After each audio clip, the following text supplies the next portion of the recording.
What is that? Midnight lingered over Jerusalem, quiet, ancient, watchful. The streets were thinning, prayers ebbing from the stones of the Western Wall when the heavens changed their mind about silence. A glint first, almost nothing. A stray flash that some mistook for a plane banking wide over the Judean hills. Then came the widening, pure light, unfurling like molten fabric. The walls caught it. So did the golden dome, the glass windows, the olive leaves. The whole city shimmered as though someone had set another sun behind its skyline. At first, no one spoke. The air itself seemed to hold its breath. Birds rose from the rooftops and wheeled, confused, around the Temple Mount. Then a boy cried out. His shout scattered through the alleys like a spark jumping from stone to stone. What people saw next would divide the world for months. Before we continue, don't forget to subscribe to our channel for more awe-inspiring stories of faith, survival, and miracles. A tall, human-shaped brilliance hung in the glow. Shoulders, arms, robes bright as the moon under snow. Around it, smaller lights drew circles, spreading and folding again like silver wings. Phones lifted, screens glared. Some hands trembled too much to record. The first live stream froze mid-frame, pixels trembling, then resumed with a new blaze brighter than the previous frame could hold. A woman whispered, "The heavens have opened." Beside her, a soldier made the sign of a cross without realizing his motion. Others only stared, uncertain whether to run or bow. Then came the sound. It began as a vibration underfoot, gravel humming, glass panes quivering in frames. The rumble deepened, transformed into a note, metallic, layered, immense. Not thunder, never thunder. Thunder dies after the strike. This tone lived on, droning through air and bone in equal measure, a trumpet older than civilization. At that instant, 1,000 memories stirred. Stories of Jericho, of Sinai, of the seventh trumpet and distant prophecy. For a heartbeat, every listener thought they heard their own name carried within that note. And again, silence. The light stilled. The noise collapsed into a vacuum so thick it pressed against the chest. People waited for something else. Words maybe, or another blast. But nothing came. Only that living radiance above the Mount of Olives, pulsing gently as though breathing. Minutes dragged. Cameras kept rolling. Another shimmer passed through, this time outlining more than one figure. 2, maybe 3 suspended forms encased in lightning white. From a balcony in East Jerusalem, an elderly rabbi watched, tears reflecting the glow. "The watchers of heaven," he murmured. His neighbor, a young engineer, skeptical of everything divine, started listing possibilities. Temperature inversion, St. Elmo's fire, atmospheric plasma. Halfway through his explanation, one of the shapes extended what looked disturbingly close to an arm, rising in a slow arc of welcome. Every verb dried on the man's tongue. Below, the Kidron Valley blazed in reflected light. Olive trees threw long shadows that moved opposite to expectation, as if a hidden sun beyond the firmament was setting against logic itself. The first transmissions left the city inside 10 minutes. By the time the second blast of light came, more than half the planet was watching. Television anchors spoke in measured tones, meant to sound calm, but carried the crack of disbelief between every syllable. Hashtags spread faster than lightning. Jerusalem light, trumpets over Zion, angel eyewitness. In living rooms from New York to Nairobi, people whispered the same refrain. This can't be an accident. Back on the ground, the air grew warm. Photographers noticed that the glow had weight, a presence so thick it made shadows bend toward the light rather than flee from it. The smell of ozone sharpened, and someone shouted that the figure had moved. All eyes turned. Slowly, unmistakably, the central shape descended by a fraction, trailing silver vapor that vanished on contact with air. A gasp rolled across the plaza like wind across wheat. The humming returned, softer but rhythmic, almost musical now. A heartbeat of metal echoing from nowhere recognizable. "Do you hear it?" a man cried. "It's inside me," another answered. He clutched his chest, not in pain, but in recognition, as if the tone had unlocked something long forgotten. The light flashed once more, this time revealing the faces of those watching, awe opening into terror, terror bending into reverence. For 30 seconds, the skyline looked as if carved from living gold. And then, as though finishing a sentence invisible to mortal eyes, the brightness folded inward, swallowed by the dark from which it had come. Gone, utterly gone. Cameras kept filming empty sky. Breathless voices filled commentaries that no one would remember verbatim. What lingered was feeling, a weight so profound it outlasted the light that caused it. Yet minutes later, the glow returned, fainter, rhythmic, stuttering like a pulse trying to steady itself. 3 flashes, each separated by one long tone.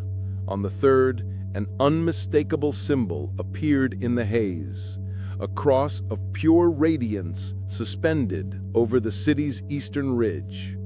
From the rooftop of a hotel, a woman whispered, "He has come back."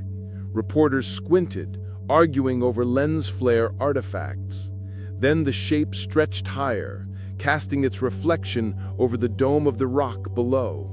Even skeptics fell quiet.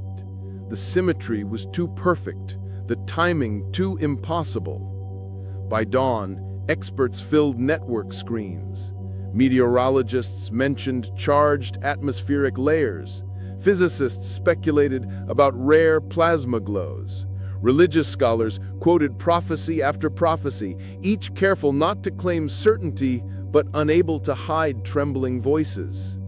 Throughout the day, strangers called relatives they hadn't spoken to in years. Some booked flights to Israel. Others refused to step outside. Cathedrals overflowed. Mosques echoed with new intensity. And somewhere between science and faith, Jerusalem sat like a heartbeat the world could suddenly hear. Nightfall came again, and expectations rose with it. Was it over, or merely paused? Crowds gathered just beyond the western wall, holding candles, screens, or nothing at all but hope. At 11:58 p.m., the cameras captured motion, not above the city this time, but within its haze. A vertical beam speared upward from the Kidron Valley, white at the base, gold at the crown. It widened until it met low clouds and painted a dome of light across the sky. Within it, outlines moved, vague, fluid, human, and not. Every instrument failed, batteries drained, audio muffled to silence except for that same metallic hum trembling between frequencies. Police radios crackled, with static shaped almost like words. Near the Garden of Gethsemane, a guide leading a midnight tour collapsed to his knees. His voice, recorded faintly on a tourist's phone, repeated one phrase over and over. "It's the same hill. He said he would return here." Across oceans, analysts pored over frames, counting silhouettes, mapping positions by satellite. The brightness exceeded measurable limits, bleaching sensors white. Yet, under enhancement, something extraordinary appeared. At the heart of the flare, a geometrical pattern, concentric circles and lines meeting at a single point directly above the Mount of Olives. Astronomers noted that same alignment was mathematically identical to an ancient seal carved on 2,000-year-old ossuaries found near the city. Coincidence or continuity? Debate surged, unstoppable. Forums crashed under traffic. Petitions demanded independent investigation. But data could not quantify what witnesses described, a feeling of being known by the sky itself. And then came the third night. Clouds rolled in from the sea. Pilgrims waited anyway. When lightning flashed miles away, they flinched, afraid it might signal another descent. Nothing happened for an hour. Wind lifted dust, candles sputtered. People began to drift home, heavy with the ache of expectation unmet. Midnight struck. A final flare detonated across the horizon, silent yet dazzling. Unlike before, it revealed no figures, only the city itself folding under waves of color, crimson, amber, violet. Each hue lingered an instant longer than physics allowed. The hues merged into white, so dense the stars vanished. Inside that glow, some later claimed they saw a gate, massive, radiant, closed. Others saw only swirling smoke. For 30 seconds, men and women worldwide held their breath again, waiting for doors to open that stubbornly remained shut.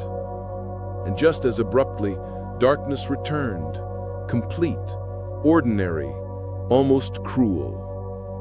Jerusalem stood where it always had, but something intangible had shifted. The city's pulse beat louder. Satellites recorded minor magnetic fluctuations over the region, and local compasses twitched toward the valley rather than north. Scientists shrugged. Priests wept.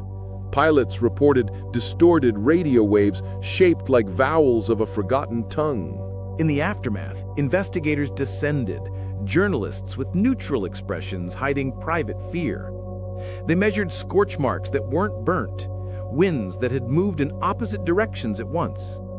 Data sheets filled, yet explanations thinned. One reporter summarized it best. "We came to find facts, but found atmosphere."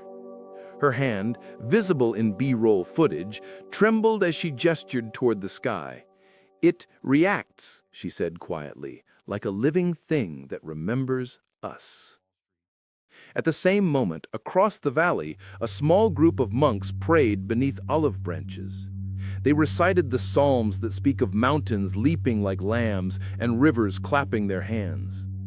Mid-prayer, the ground gave a single gentle vibration, less quake than echo. Dust fell from branches like golden snow. In laboratories worldwide, physicists failed to reproduce the frequencies captured on that first night, the metallic hum that slipped between measurable scales. No machine could replay it without distortion. When reversed, the waveform resembled human speech, breath-spaced in a pattern roughly aligning to 7 heartbeats. 7, the number that surfaces again and again in prophecy. Too neat to ignore, too ambiguous to prove. And so the argument continues: miracle, hoax, experiment, or herald. Yet one truth refuses dismissal. The people who were there are not the same. Travelers describe an afterglow shadowing them for days, an invisible light behind their eyes that flares each time they close them. A taxi driver swore that his dashboard clock froze at the hour of the blast and restarted precisely 24 hours later. A child told reporters she dreamed of hands lifting her above the city, showing her doors made of song. Her family laughed nervously, but recordings of her voice when recounting it show the same harmonic pulse detected in the event audio. By the end of the week, pilgrimage flights doubled. So did cautionary advisories from secular governments. The holy city became once again the vortex of belief and dispute, faith and denial. Yet under every interview lingers the same shadowed expectation that the event was only the first note of a score not yet complete. Historians remind viewers that Jerusalem has always mirrored heaven's unrest. Battles, revivals, visions, wars. Still, none can recall a moment where visible light itself appeared to carry intention.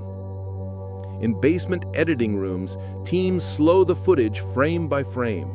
At one point, the 20th second of the first blast, there appears a ripple within the figure's chest, expanding outward, like a breath. 3 frames later, a glow ripples toward onlookers, hitting them almost in sequence. Measured in scale, the ripple's radius corresponds exactly to the distance between the Mount of Olives and the Eastern Gate. Analysts shrug. Believers call it a sign aimed with divine precision. Critics, tired of arguing, simply call it beautiful. Beauty frightens when it cannot be controlled. Now the city holds its breath again. Tourists walk quieter. Merchants glance upward before opening stalls. Even pigeons circle differently, as if rehearsing for another explosion of light. Somewhere in those ancient tunnels, sensors still flicker with residual charge, waiting for the next flare. The narrator's voice, calm, steady, threads through the aftermath. A sign is never the end of a story. It is the start of one too vast to fit our explanations. Tonight, the stones of Jerusalem felt something older than history breathe across them. Whether that breath was wind or whisper depends on what we are willing to hear. Cut to aerial view, the city asleep under silver haze, tranquil yet brimming with unspent energy. The camera glides east toward the Mount of Olives, where faint, fresh scorch marks form a near-perfect arc, glowing softly even under moonlight. The hum, so low it might be imagined, returns for half a second, then fades. The image steadies on the sealed eastern gate, doors of ancient stone shut tight for centuries. The voice returns, lower now, reverent. He once entered through gates like these, and prophecy whispers he will again. If tonight was his herald, then the story of this city has only just begun. Fade to black. Only the question remains, hovering like unfinished music. If heaven truly spoke over Jerusalem, what message waits beneath the silence? Morning spilled over the hills like spilled gold. The first sunlight since the vision washed the domes and alleyways of Jerusalem, and everything looked the same, yet nobody believed it was. The headlines still glowed on phones, a sign in the sky, Jerusalem glimmer. Millions replayed the footage frame by frame, seeking a hint, a pattern, a fingerprint of heaven hiding in the light. The world buzzed with data, but inside the city, a different hum persisted, one that cameras could not catch. Across the stone courtyards, pilgrims whispered prayers that had suddenly become more urgent. Soldiers, normally stoic, touched the walls as if they beat with a pulse. The city felt alive, sleeping inside the arms of something unseen. To understand why a single flare of light could shake every heart on the planet, you must understand the stage upon which it appeared. For 3,000 years, this ridge of stone has carried conversations between earth and the divine, a dialogue spoken in flame, wind, and war. Jerusalem is not large. It could fit inside a modern airport terminal. Yet every empire that ever reached its gates bowed to the same invisible gravity. It began with dust and promise. ancient scrolls tell of a wanderer named Abram who once stood beneath these same skies and heard a voice promising descendants as numerous as the stars. The covenant written in that moment bound invisible threads between this soil and the heavens above it. A few centuries later, David, warrior poet, conquered the hill and declared it the city of peace. His son Solomon crowned it with a temple of cedar and gold, a beacon gleaming even to distant caravans crossing the desert. Since then, peace rarely lasted, yet hope refused to die. Babylonians razed the temple, Persians rebuilt, Greeks defiled, Romans crucified. Each hammer stroke against its stones only drove belief deeper into the earth beneath them. Every empire thought Jerusalem was a prize to possess. None realized it was a mirror reflecting their own souls. Modern visitors see thick partitions of faith dividing the old city. Synagogues, churches, minarets, each claiming a portion of sacred air. But under the veneer of stone lies a single heartbeat. Every step lands on foundations layered with prayer, confession, and longing. The eternal triad of humankind reaching upwards. Cameras follow the morning crowds meandering through the narrow markets. Vendors shout, children chase pigeons. Above it all rises the harmonic calling of three faiths overlapping like an ancient chord. The muzzin's prayer, the church bells, the murmur of psalms. The city swells with sound, half earth, half sky. Yet beneath the noise, unease stirs. The vision has stirred something beyond tourism, a remembering. Believers of every creed recall prophecies describing lights in heaven before the day of reckoning. Skeptics speak of coincidence, yes, but the line between coincidence and calling has always been thin here. A tour guide pauses beside the western wall. "These are more than stones," he says quietly. "They're letters in a language that sky understands." He presses his palm upon the surface. The camera closes in on fissures filled with folded paper, dreams, apologies, and names. The evening before, some of those slips fluttered loose as if lifted by unseen breeze, drifting toward the valley when the radiance descended. Now people pick them up like relics. Far above the pressing crowds, the dome of the rock glimmers in fresh sun. Its tiles, blue as mid-heaven, catch shards of that same elusive brilliance the lenses captured overnight. Was it reflection or residue? Analysts argue. Pilgrims call it the echo of glory. Everywhere in this city, history repeats, but never exactly the same. Crusaders once marched through these gates with banners claiming ownership of salvation itself. Centuries later, Ottoman architects sealed the very eastern gate through which ancient writers said the Messiah would one day return. They filled it with stone and lined its approach with graves, believing no holy man would cross a field of death.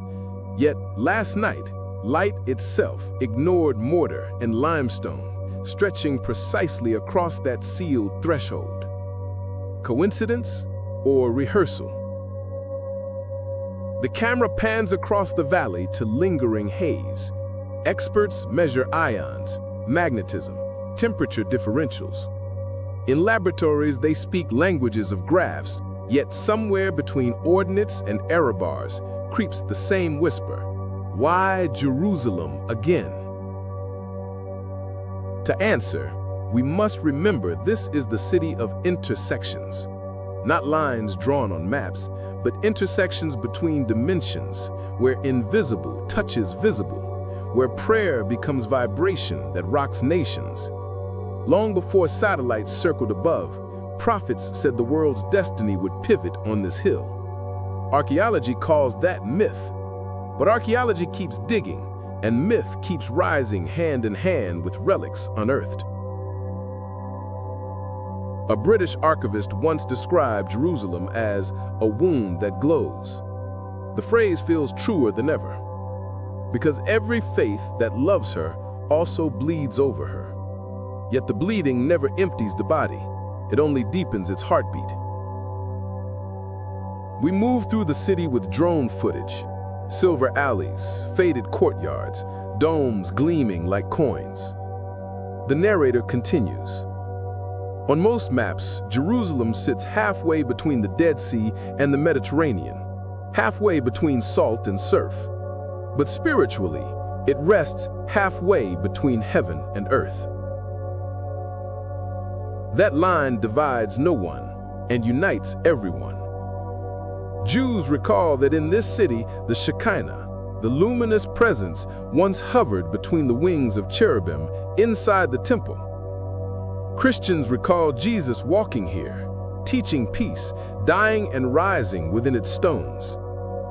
Muslims remember the prophet's night journey, the ascent from this very rock to the heavens beyond comprehension. 3 stories, 1 skyline. What other city breathes theology with each sunrise? The narrator steps deeper. Perhaps heaven speaks here because heaven never fully left. Footage cuts to archaeology teams cataloging fragments of Second Temple foundations. Each stratified layer records triumph and fire. Iron Age vessels, Byzantine tiles, Crusader coins. One archaeologist pauses, brushing sand from a tiny bronze bell. Everything here was part of a procession, even destruction. His words hang in the dust like miniature prophecy.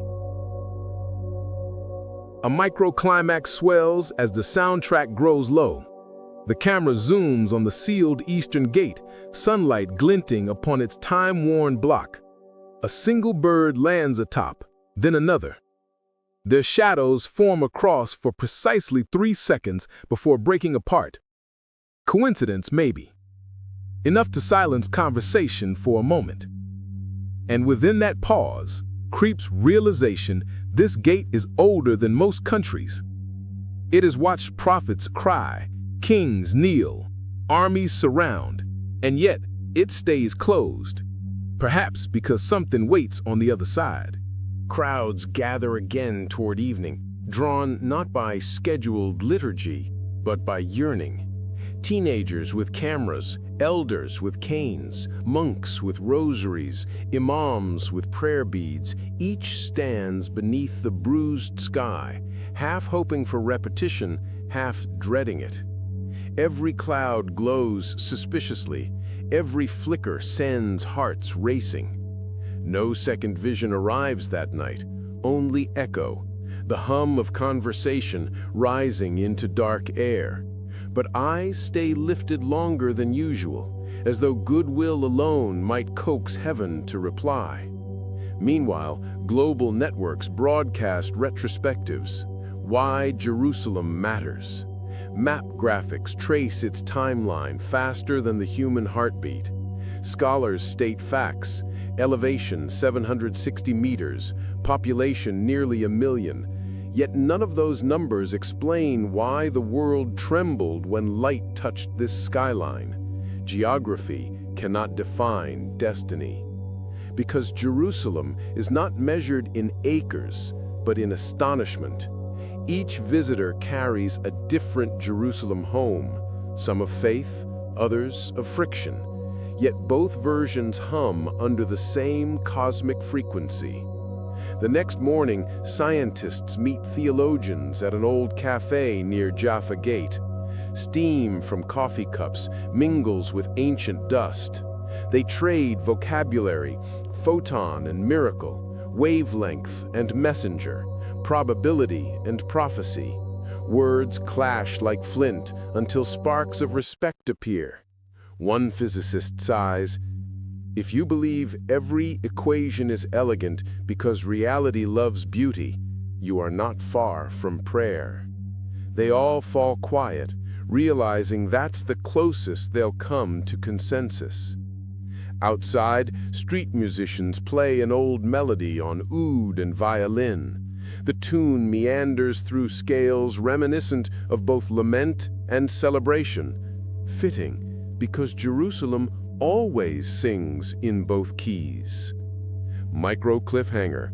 The violin pauses mid-note as the horizon flashes faintly again. Just a glimmer, perhaps reflection from a plane. Yet everyone's eyes dart upward as if rehearsed. The music resumes only after 10 long seconds. Some will call it data error. Others will call it whisper. In Jerusalem, the difference between error and whisper is faith. Through split screens, we see the world watching again, cathedrals hosting vigils, mosques swelling with supplication, synagogues chanting psalms older than empire. Across continents, clocks tick toward midnight. People hold breath for repetition, for confirmation, for closure. But history here rarely closes, it circles. The city drifts into near silence, only the clicking of cameras keeping time. A meteor streaks far beyond atmosphere, natural, beautiful, and enough to draw another gasp.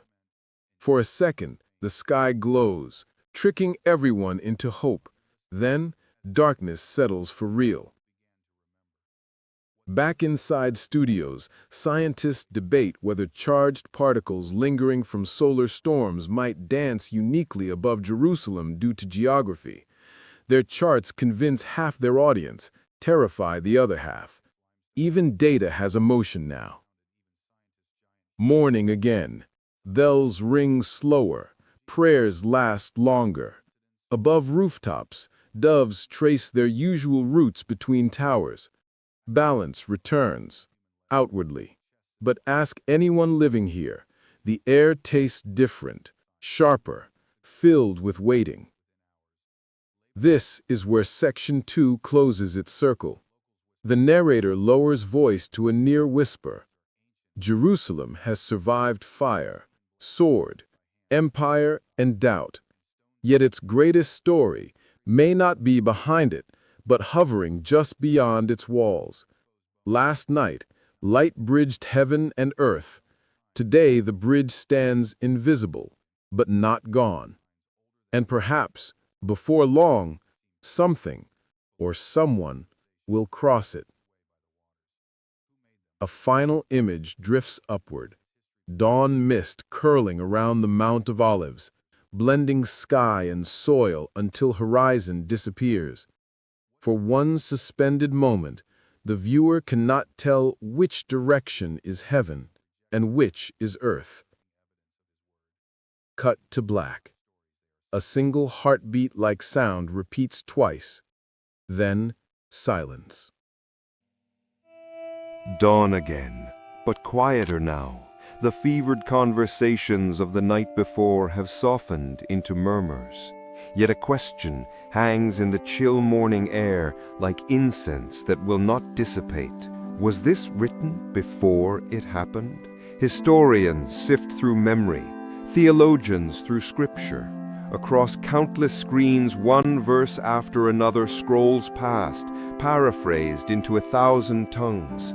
Ancient promises describing fires in the heavens, trumpets that shake nations, signs above Zion. Many pretend to read out of curiosity. Few admit they read out of fear. Jerusalem stirs beneath them, unaware that every footstep retraces prophecy. The pattern of its hills, the placement of its valleys, even the direction the winds travel from desert to sea, each matches old descriptions, like notes replaying the sheet music of eternity.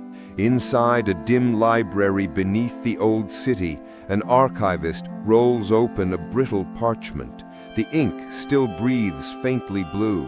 His finger traces the line of a prophet named Ezekiel, who once spoke of glory returning from the east, accompanied by sound like rushing waters. Outside, the same direction glows with that residual brightness scientists call atmospheric scatter. Coincidence, they say again, but the archivist closes his eyes and whispers, "It has started to repeat." Every century has a new Ezekiel. someone who sees beyond smoke and arithmetic to patterns older than both. Sometimes those patterns emerge only when history is ready to listen.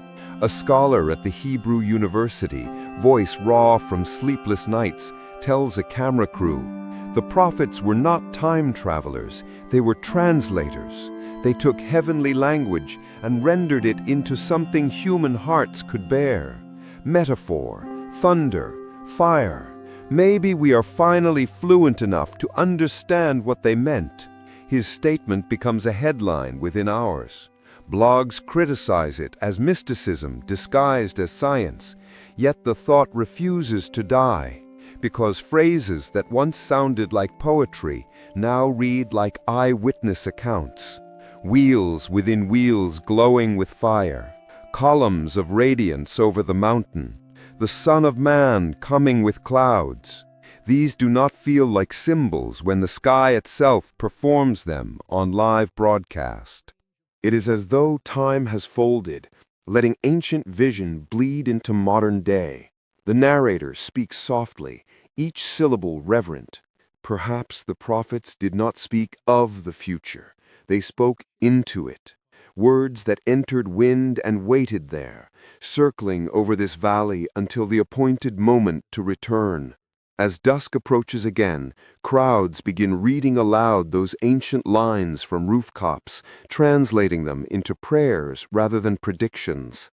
Some cry out verses of warning, others chant promises of mercy. The mixed chorus hovers over the city like a second atmosphere, a canopy of human voices reaching into the bright silence beyond clouds.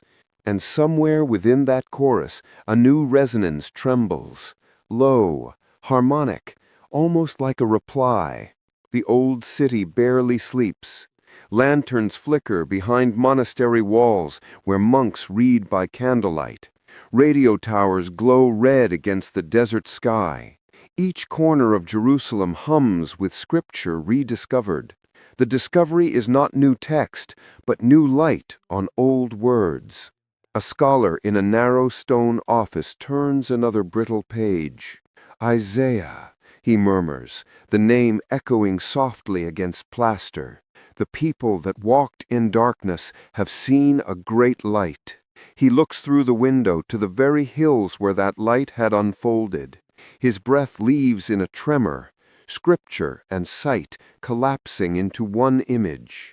Down in the streets, pilgrims gather outside a small chapel said to overlook the valley where prophets once stood to speak to kings. They hold pages translated into dozens of languages. The words describe tongues of fire, trembling earth, and voices from above. Each phrase sounds less like metaphor, more like weather report. An elderly woman who has come from the other side of the world reads aloud a paraphrase of ancient vision.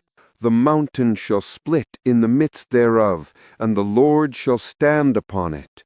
Her voice cracks with age, but not fear. To her, the prophecy is rehearsal, not threat. A subtle wind sweeps through the valley. Candle flames lean east. Someone shouts that instruments are picking up the same strange frequency again. Faint, metallic, almost musical. The sound fades before it can be located, like a word mentioned once then hidden. Commentators note another alignment. The lights, the tones, the timing, they follow the feast calendar that traces back to those same prophetic eras. Skeptics frown but keep watching because statistics begin to behave like conviction. Isaiah spoke of a child whose birth would fold time upon itself. Ezekiel saw a river flowing from a new temple. Zechariah visioned a day when living waters would run east and west from this city to the sea. All their voices rise now, overlapping across centuries, like harmonies rediscovered. At a mountaintop observatory, data analysts overlay recent recordings with graphs of human sound. The peaks correspond, note for note, to vibration frequencies of a human heartbeat multiplied sevenfold. Some shrug, it could be random. Yet even the most pragmatic among them whisper that the number 7 repeats through every sacred text. Meanwhile, public plazas erupt into discussions between strangers. Are these the same signs prophets foresaw? Or are we inventing connections because we crave meaning? A boy holding his father's phone points to the horizon. Maybe the prophets never went away, he says. Maybe we just finally looked up. For a brief moment, even the skeptical father has no reply. Humanity closes prophecy like a book and shelves it. But heaven never closed the story. The pages wait, suspended in air, until light enough to read them returns. And the light, it seems, has returned. Night gathers again over Jerusalem, but this darkness feels thinner, like silk stretched over flame. Streetlights shimmer, mirroring stars, as if heaven and earth have traded places. Pilgrims remain by the walls, humming fragments of hymns. Somewhere a muezzin calls the hour, his melody weaving into distant church bells, two songs sharing one sky. In another quarter of the city, a group huddles around a monitor replaying images from outer orbit satellites.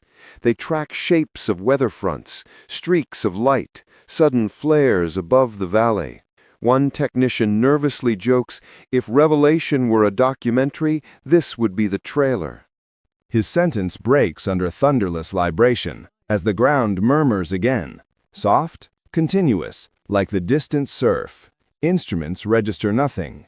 Human hearts, everything. In John's Revelation, the seventh trumpet does not destroy. It announces sovereignty reclaimed. The kingdoms of the world become the kingdom of the Lord and of his Christ. Whether one believes in Scripture or not, that phrase captures humanity's oldest desire, that chaos might one day submit to meaning. Outside, lightning flashes silently beyond cloud. The glow outlines the skyline for only a heartbeat, but within that instant, photographers capture shapes forming in the brightness. Rings, arcs, and a vertical beam cutting through them. Geometry echoing symbols carved into ancient lintels nearby. Experts will call them coincidental patterns of light diffraction. Believers will call them signatures of the divine, repeating itself like refrain. Whichever truth holds, the tension deepens. The world begins to sense that prophecy is not written behind us.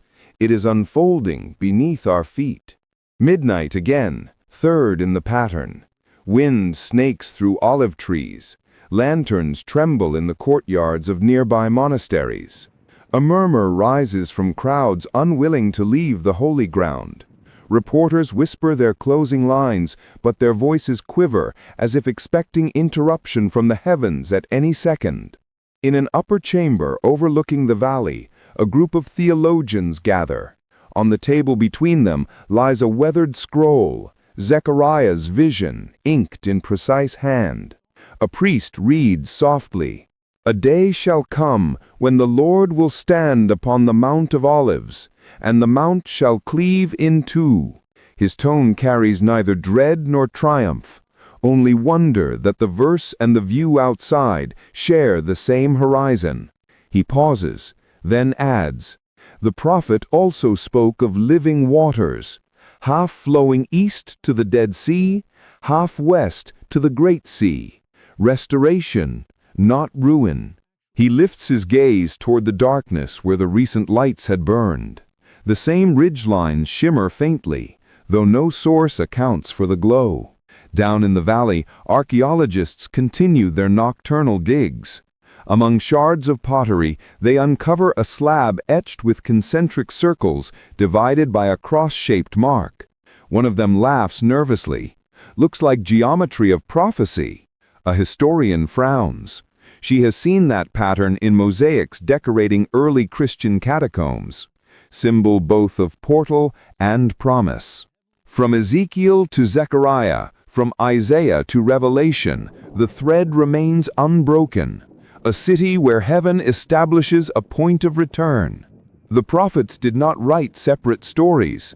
They composed a symphony whose final note still waits to sound.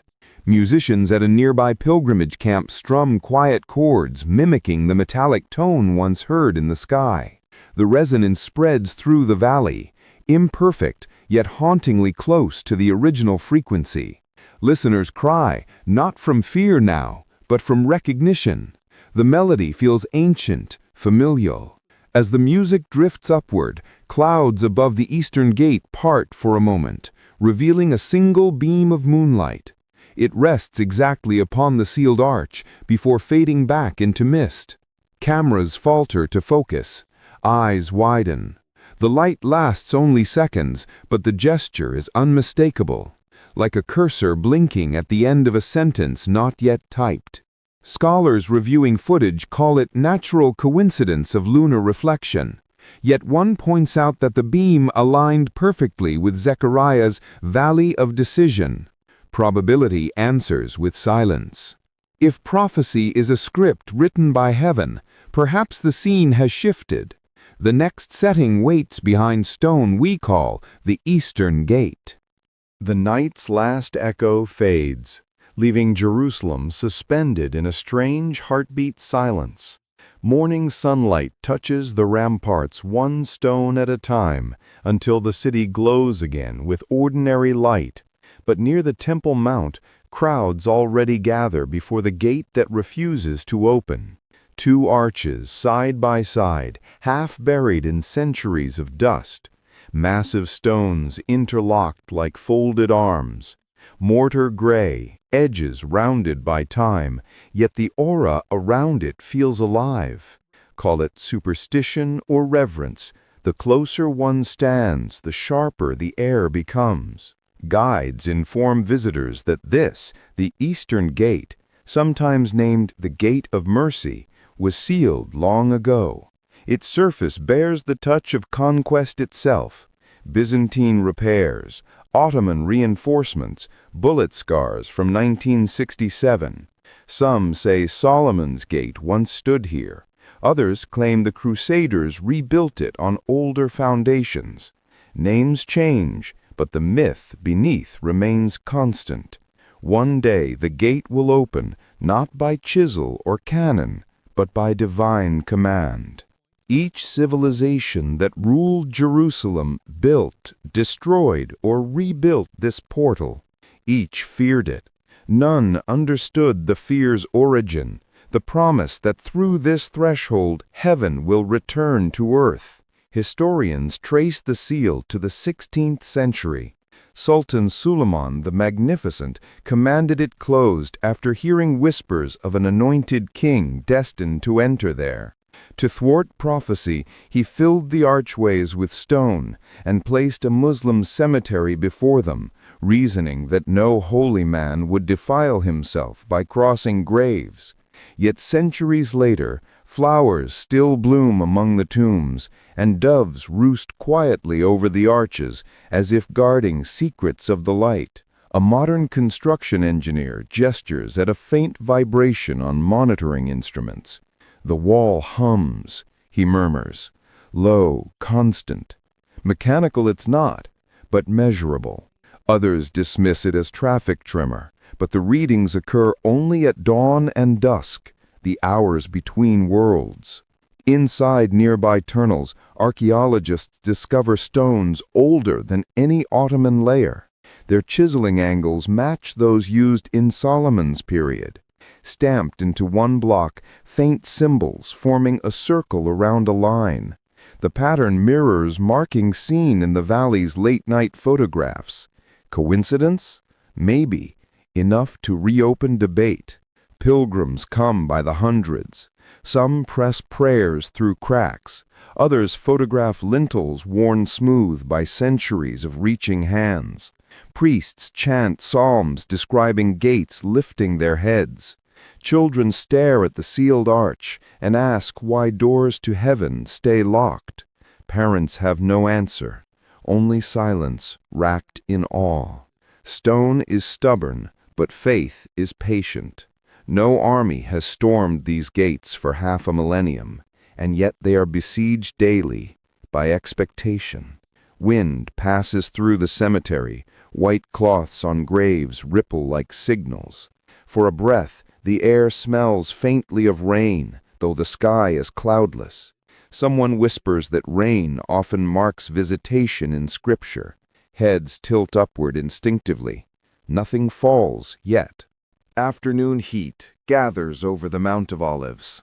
The city hums with traffic, markets, and murmured theories. In a temporary tent pitched across from the gate, archaeologists bend over trays of pottery and fragments of carved marble, traced with faint geometric lines. Each dusting stroke releases more questions. A lead researcher wipes sweat from his brow. "This wall is an anthology," he says. "Every empire left a sentence in it." He points toward the sealed arches. Some wrote faith, some fear. But that last layer, Suleiman's stone, wasn't strategy.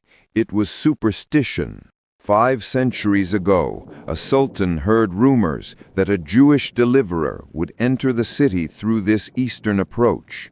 So he did the practical thing kings do to silence miracles. He poured mortar into mystery. The camera lingers on the interlocked stones, gleaming under afternoon light. Even sealed, they look more alive than the walls around them. Patterns of mineral in the limestone form veins that catch gold hues at certain hours. Geologists shrug, light playing tricks, but pilgrims see heartbeat. A Muslim historian on site reminds viewers that for Islam, the same gate bears another name, Bab al-Rahmah, Gate of Mercy. Tradition says it will open again when the world finally recognizes divine justice.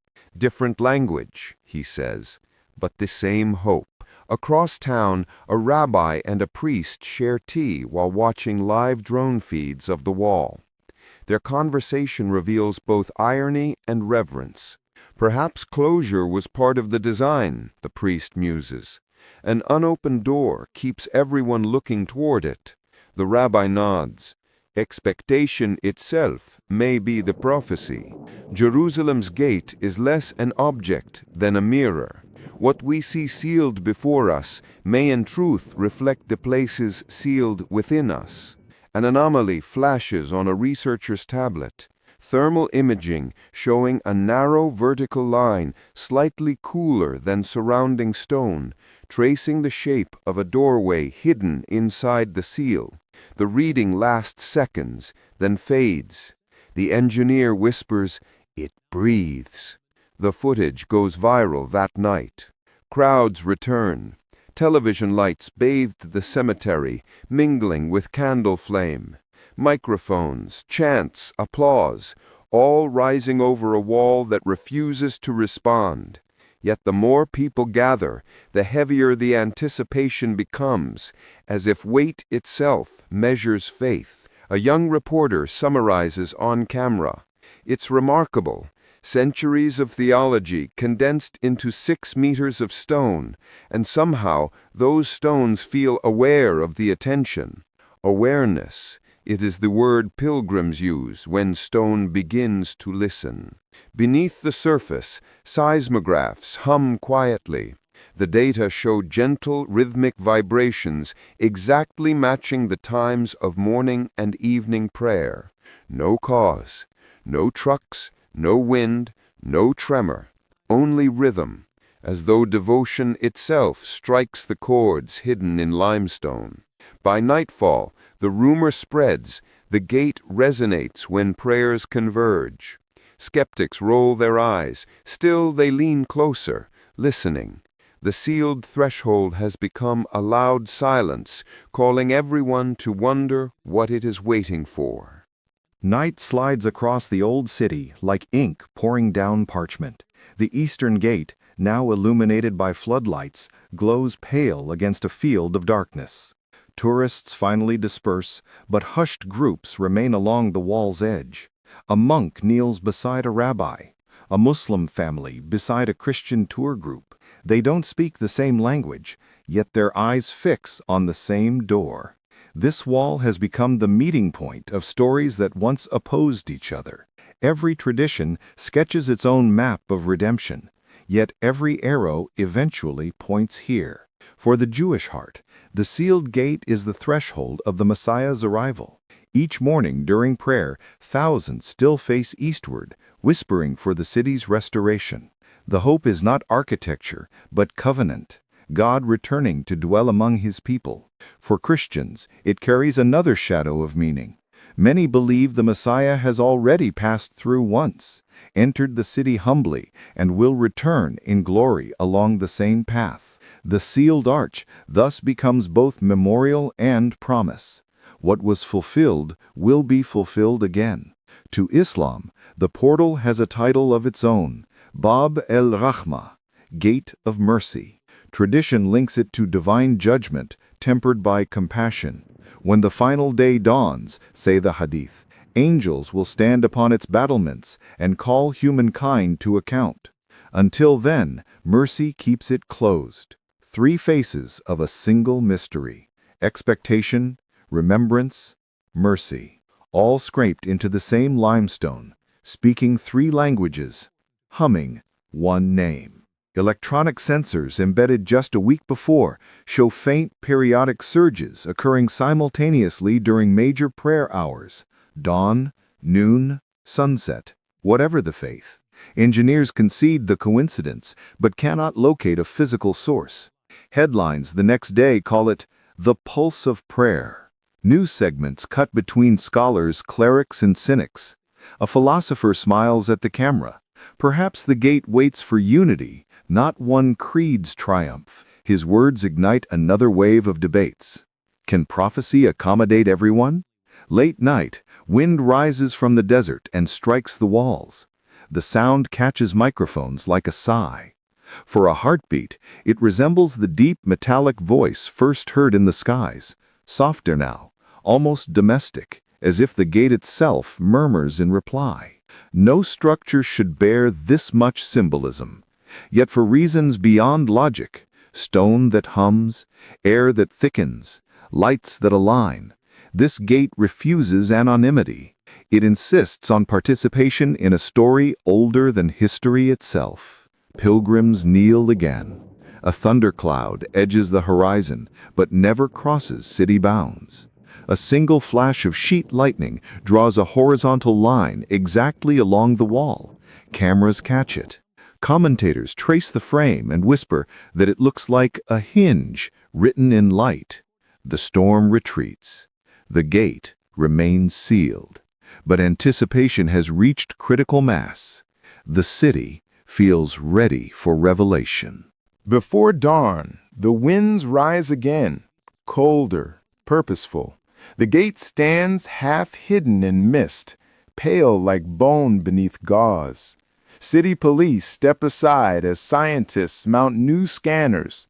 Every generation, the narrator notes, brings its own instruments, hoping to read eternity through voltage and reflection. Today's scans reveal what eyes cannot. Inside the masonry, an irregular cavity 4 meters high, empty. Engineers propose forgotten maintenance space. Believers whisper waiting room for glory. The discovery headline spreads, doubling visitor numbers, filling streets with both pilgrims and skeptics. Stone is honest, says a professor on live feed. It records pressure, temperature, and time. These walls have recorded fear, faith, and footsteps. What else might be encoded inside them? Throughout the day, visitors press palms against limestone until guards finally rope off the area. No one wants another collapse, physical or moral. Yet even with barriers raised, expectation leaks through like water through cracked mortar. As afternoon dies, the gate lies bathed in orange light. Doves wheel above, their shadows darting across the arches like fleeting script. A soft tremor ripples through ground sensors, barely measurable, equivalent to the footfall of a single giant. Instruments stutter, then steady again. A reporter breathes into her microphone. It's almost as if the city exhaled. At that instant, the muezzin's call, church bells, and evening psalms overlap perfectly. The frequencies merge into a single sustained chord that vibrates through stone and body alike. Tourists gasp. Technicians hurry to confirm. Priests remain motionless, tears glinting on cheeks. When the sound drains away, silence reigns thicker than before. For half a millennium, these doors have slept beneath sandstone and prophecy. Now, tremor by tremor, hum by hum, something stirs. Not destroyer, not invader, but invitation. If gates are symbols of passage, perhaps this one waits for the heart of humanity itself to open first. That night, a storm breaks over the hills. Rain hammers tiled roofs, but hesitates at the wall, as though invisible canopy shields the ancient threshold. Lightning fractures the sky, revealing for a flash an ash-white dove perched directly above the sealed arch, wings outspread. The image blazes across social feeds, captioned "The Sentinel." Experts argue over photos, believers frame them. Yet beyond debate lies the deeper pulse beating through every language on earth, the feeling that history is aligning too neatly to dismiss. Morning returns calm and silver. Dew gleams where rain refused to stay. The eastern gate stands unbroken, silent, patient. Around it stretches a field of graves now glistening as though newly washed.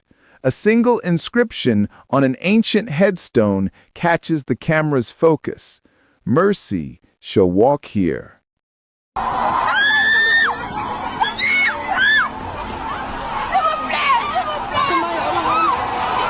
Morning spreads amber light across the old city, washing the domes and towers in equal gold. For once, the muezzin's call, the church bell, and the chant of psalms seem to rise at the same moment, echoing one into another. It feels accidental, yet the effect is orchestral, almost rehearsed. Jerusalem awakes inside harmony. 3 houses of worship, 3 languages of prayer, 1 sky. All trace their hope to the same unseen conversation between heaven and humankind. Among the faithful at the wall, elders press palms against polished stone that once bordered Solomon's temple. For them, the promise is ancient as breath, that God's presence will return, tangible and unmistakable, to dwell once more among his people. Each folded prayer tucked into a crack becomes a silent covenant renewal, a way of saying, "We still believe you will come back through that gate." At a nearby yeshiva, a rabbi addresses his students. "This city," he says, "is not a museum of miracles past. It is an unfinished sentence." He gestures eastward. When that sentence gains its final word, peace will not arrive merely to us, but through us. His students nod, half in awe, half overwhelmed by the responsibility such hope demands. Across the valley, pilgrims retrace ancient steps down the Mount of Olives, singing hymns half forgotten by time. For them, the same ridge is more than landscape. It is prophecy still awaiting completion. They remember the teacher who once rode a Humvee beast through the gate now sealed, who spoke of a return in glory on clouds. Their songs mix yearning with reverence, the ache of waiting for one already known. A pastor from Brazil filming a devotional sums it simply: "Our faith was born here, but it doesn't end here. When he comes again, every city will become Jerusalem." The quote travels the web before the day is over, a digital liturgy drifting across continents. On the temple plateau, the rhythmic murmur of prayer flows beneath the turquoise tiles of the dome. Muslim scholars explain to documentary cameras that Al-Quds, Jerusalem, is the third holiest site in Islam, the place from which the Prophet ascended to speak with the divine, and where justice will one day be finalized. They quote memories of ancient nights when light was said to beam from this same rock into the heavens. For them, the promise is not one person's arrival, but universal submission to mercy itself.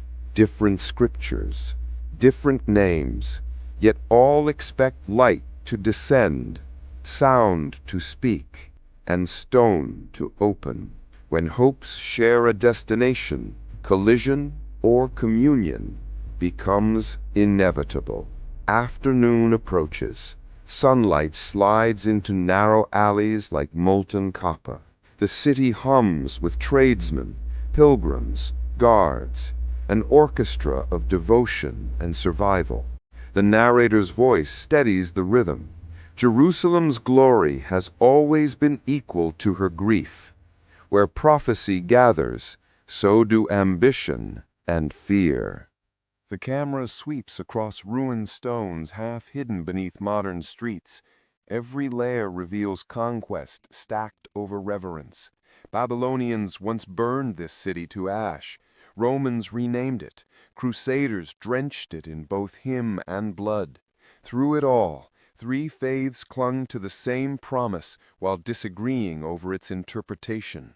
A historian walks beside the excavation trench, holding centuries of debris. "Here's irony," she says quietly. "Every shovel of dirt contains a fragment of prayer. Even destruction seems devotional." The narrator adds, "The prophet spoke of peace, but pilgrims built walls, yet those walls could not keep hope from seeping through." Cut to aerial shots of the Western Wall Plaza, the minarets, the domes. Bells and prayers rise together, unwilling collaborators in the same holy noise. Excavations. Under the same sky, moments of compassion glimmer through history. Archival drawings show 7th century agreements where Muslim rulers protected Christian shrines, Jewish neighbors tending Christian graves during war, monks shielding Muslim families during riots. They are rare scenes, but radiant, tiny repairs in history's torn fabric. An imam interviewed for the documentary traces his finger on a weathered verse calligraphied on paper. "The Lord is nearer than the vein in your neck," he smiles. "Ask a rabbi or a friar what that means, and you'll get nearly the same answer. God is close. We may differ on who hears him first, but not on how near he stands." Micro cliffhanger. Shortly after the interview, tremors return, minor, harmless, yet instruments across the old city register them simultaneously. Once again, no seismic cause. The phenomenon happens precisely at the hour when all three faiths offer afternoon prayer. Coincidence writes itself into another mystery report. Back to the narration. Throughout centuries of rivalry, each tradition painted the final bay in its own colors, yet the canvas remains shared. Every story ends with judgment tempered by mercy, and mercy descending from light. Perhaps the argument was never about truth, but timing. Evening shadows climb the walls. Pilgrims of different creeds exchange candles and dates at the bazaar. Shopkeepers do brisk trade in icons, prayer rugs, menorahs, souvenirs of belief packaged side by side. Commerce may achieve what conquest could not, neighbors greeting each other beneath one roof. Then a gust of wind rattles hanging lamps. A faint hum echoes through alley bricks like breath returning to the gate. A boy looks up, eyes wide. He smiles. "Again?" he whispers. The sound fades, but expectation does not. End of Part 2. Approximately 500 words.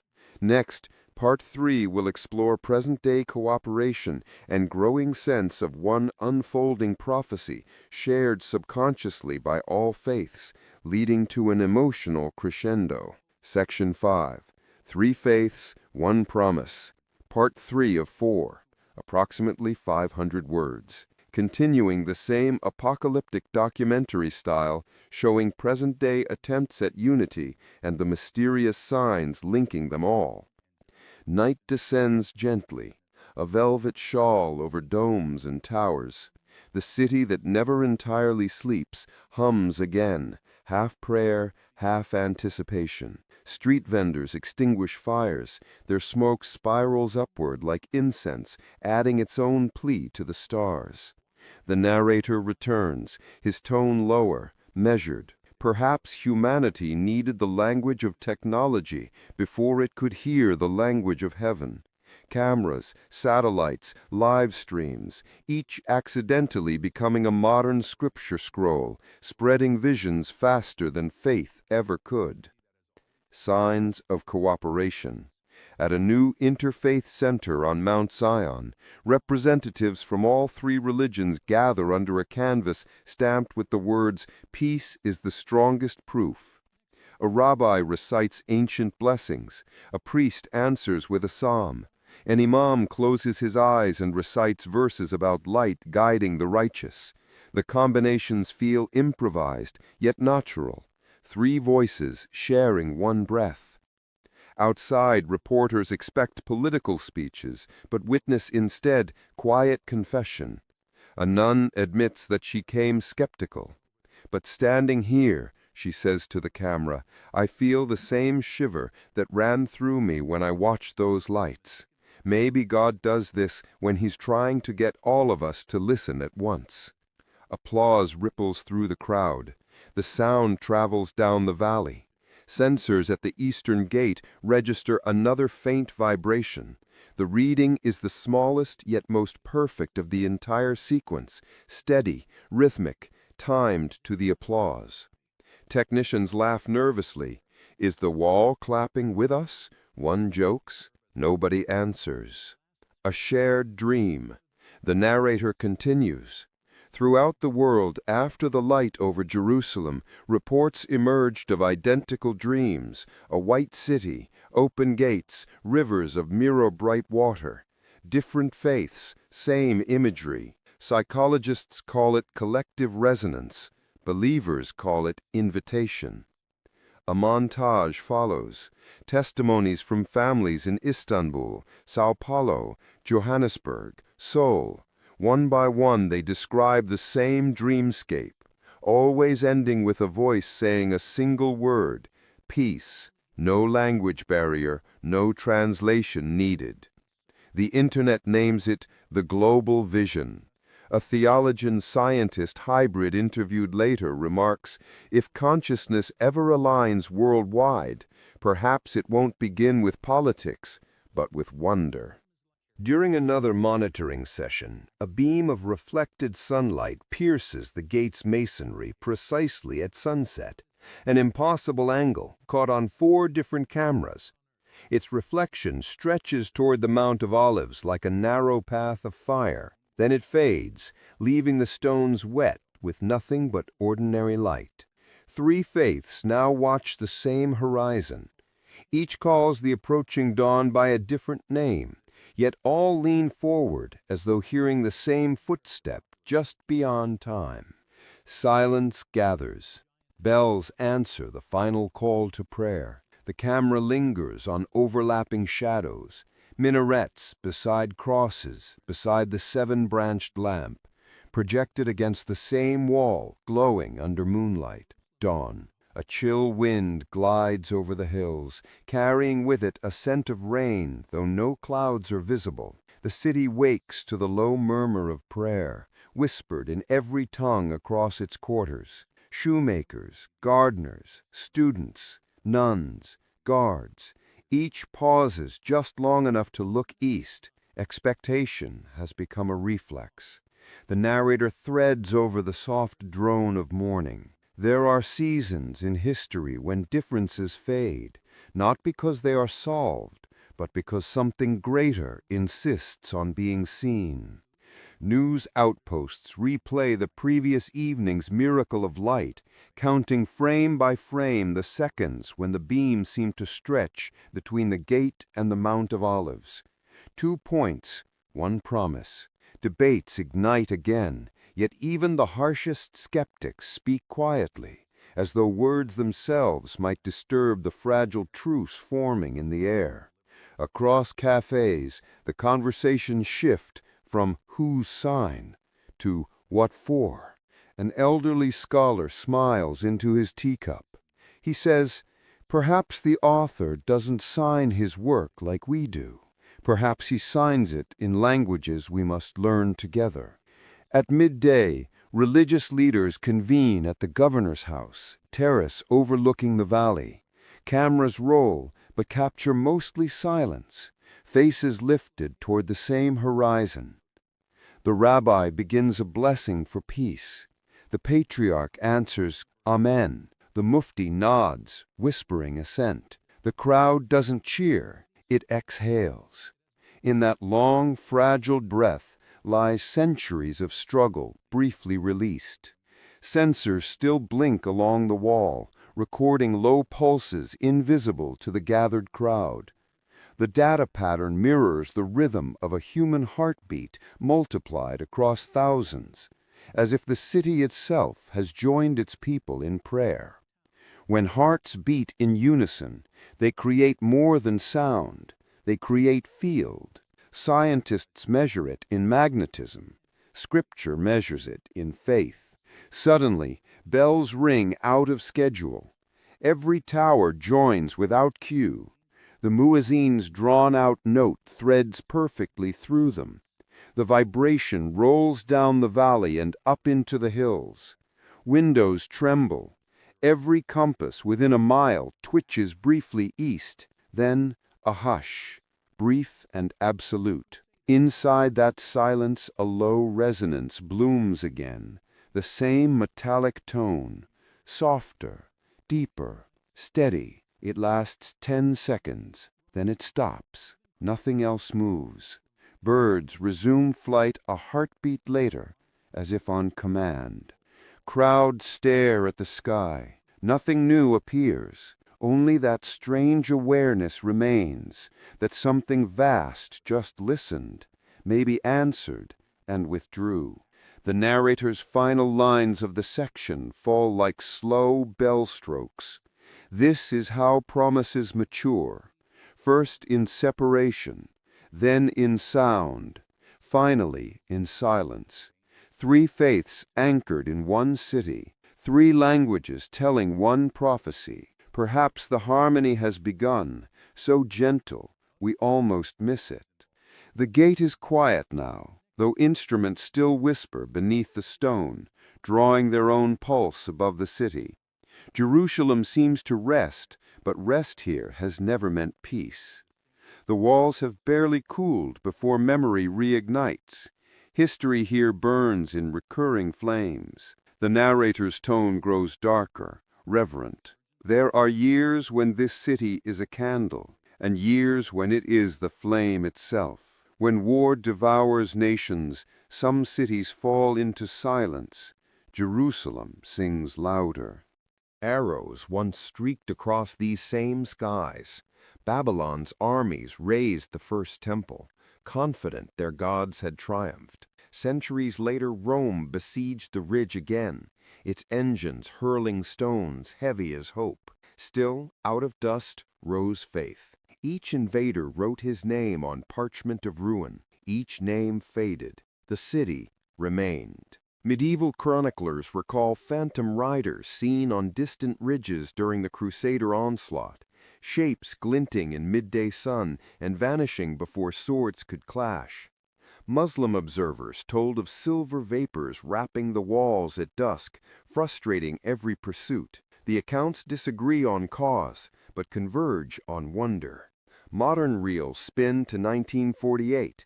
Sirens howl, shelters fill, and within the newborn state, a desperate prayer cuts through the static. May Jerusalem live. Against forecasts, ceasefire came faster than logic allowed. An Israeli historian reviewing battlefield maps later labeled certain unexplainable retreats psychological miracles. Older veterans simply shook their heads. Psychology doesn't scatter shells mid-flight. Jump again to 1967. The six-day conflict flares, brief but epochal. At sunrise on the third day, paratroopers race through the Lion's Gate. As they advance, radio channels crackle with interference loud enough to drown commands, static shaped like a single sustained tone. Engineers reviewing logs decades later admit it resembled neither electrical fault nor enemy jamming. It held pitch like music. The soldiers call it the sound that cleared the way. In textbooks, they call it momentum.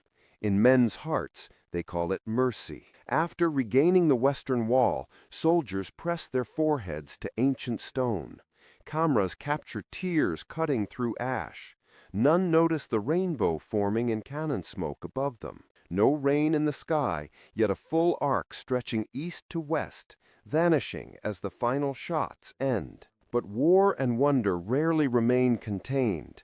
Half a world away, in Hanoi, nurses sheltering orphans during bombardment tell of sudden luminous clouds covering the compound while every surrounding building burned to skeleton. In Poland, train engineers recall a light bursting over the tracks moments before detonation, saving hundreds on board. Newspaper clippings record them as coincidences. Volunteers call them interventions. Across decades and continents, similar stories align. Destruction balanced by deliverance. Historians hesitate to label them miracles, yet each occurrence deepens humanity's suspicion that heaven still negotiates with earth. Scientists at global observatories begin compiling recordings of light anomalies within combat zones, brief electrical blooms, colors outside normal plasma spectrums. The archive stretches from desert fronts to frozen steppes, but none as frequent as above Jerusalem. When plotted on world maps, those coordinates trace a loose spiral, every curve pointing back to the old city. Either coincidence is an artist, or prophecy is a mathematician, the narrator muses. As researchers present findings during a live broadcast, the power grid flickers. For 13 seconds, screens cut to white. Later analysis reveals the interference began simultaneously in Jerusalem, Cairo, and Rome, three spiritual capitals sharing one blackout, timed to the very moment the word miracle appeared on screen. When transmission returns, an image remains frozen. The Eastern Gate, shimmering faintly, though cameras there had been off. The shield invisible. The frozen image lingers on a million screens. Engineers scramble to explain the simultaneous blackout, but their instruments offer only silence where data should speak. In Jerusalem, Cairo, and Rome, three cities that have anchored faith for millennia, the outage lasted exactly 13 seconds. Not 12, not 14, 13. The number ancient mystics once called the threshold between worlds. When power returns, the discussion resumes, but voices have changed. The lead researcher, who moments before dismissed divine intervention, now sits motionless, staring at the glowing gate. His colleague leans forward. "You were saying?" He doesn't answer. He can't.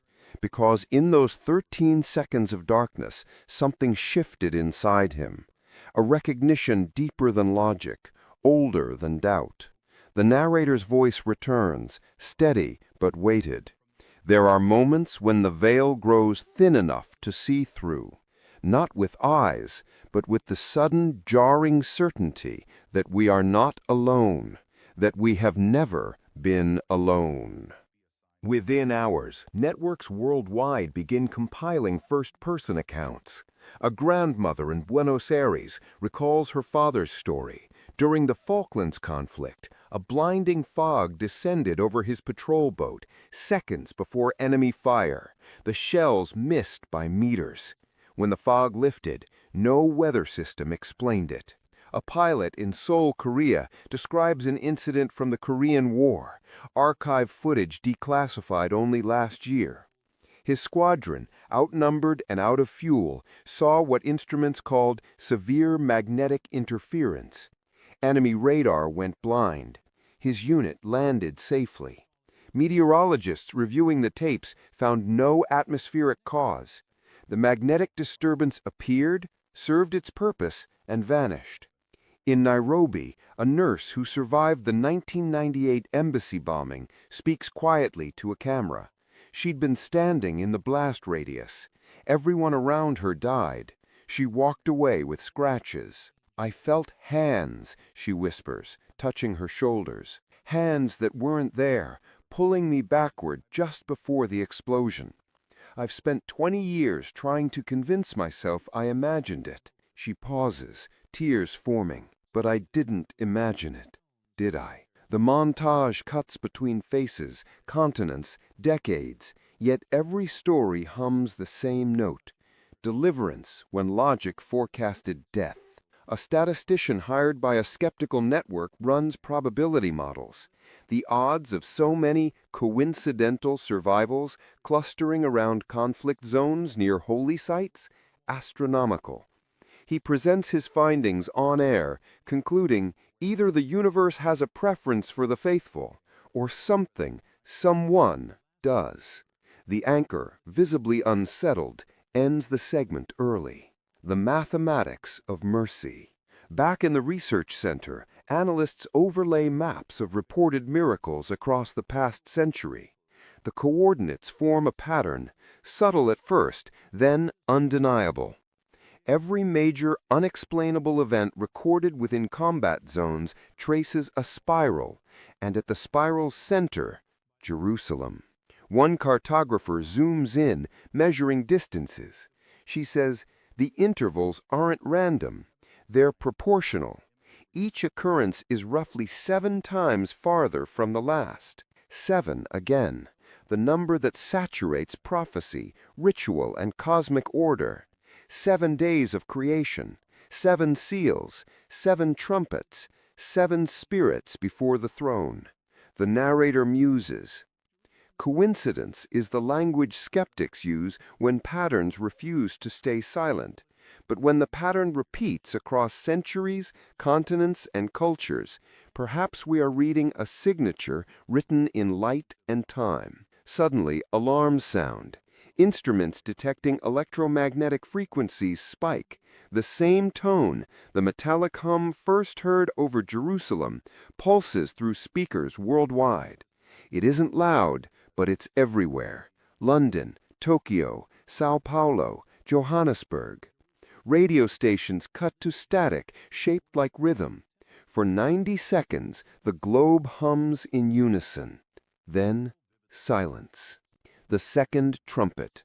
As technicians verify recordings, the realization spreads. This is the second occurrence.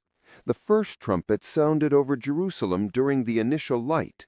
Now, weeks later, it returns, not isolated to one city, but broadcast across every longitude, every latitude. A musicologist analyzes the waveform. She explains, it's not a single note, it's a chord, 7 frequencies layered so perfectly they sound like one. She plays it back slowly, separating the tones. Each resonates at intervals matching the harmonic series ancient temple musicians once used to invoke the divine presence. Another expert, a physicist specializing in acoustics, interrupts. That's impossible. Those frequencies can't coexist in open air without interference, yet here they are, crystal clear, no distortion. He runs the sound through noise cancellation algorithms. Nothing changes. He tries again. Same result. It's as if the sound isn't subject to physics, or it's following physics we don't understand yet. The narrator whispers, "Science names the unknown anomaly. Faith names it announcement. Both agree. Something is speaking." Trumpets in prophecy. Across studios, theologians lean into microphones. An elderly scholar of Revelation recounts the apocalyptic sequence, not as threat, but as unveiling. He paraphrases the ancient text. The first trumpet brought hail and fire. The second, a mountain burning, cast into the sea. The seventh, the kingdoms of this world become the kingdom of the Lord. He continues, we've heard 2 tones now. If the pattern holds, he doesn't finish. He doesn't need to. Everyone watching understands if 2 trumpets have sounded, 5 remain. A Christian pastor in Atlanta, broadcasting to millions, adds his voice. The Bible says that in the last days, God will pour out signs and wonders, not to terrify, but to awaken, not to condemn, but to call us home. His voice cracks. Maybe that's what this is, a call. A Jewish cantor in Brooklyn chants a blessing, her voice braiding sorrow and hope. Our sages taught that the shofar's blast on the final day will gather the scattered. Perhaps it has begun. An imam in Istanbul recites from memory, the trumpet will be blown and all who are in the heavens and the earth will fall into swoon, save those whom God wills. He looks into the camera. We are told to watch for that day. Are we watching now? A cliffhanger. During a live interfaith panel, all 3 leaders, rabbi, priest, imam, fall silent simultaneously, mid-sentence. For 11 seconds, no one speaks. Viewers report feeling the same sudden hush, as if the air itself held its breath. When speech returns, each admits they heard something, a whisper, a word, a name, but none can articulate it. One says simply, it felt like being known, the shield and the sword. The documentary cuts to archival footage. Israeli soldiers in 1973, the Yom Kippur War, pinned down by artillery. A chaplain recounts that night, we prayed Psalm 91, he will cover you with his feathers. Under his wings you will find refuge. And I swear, the shells stopped mid-flight. Not all of them, but enough. We survived when we shouldn't have.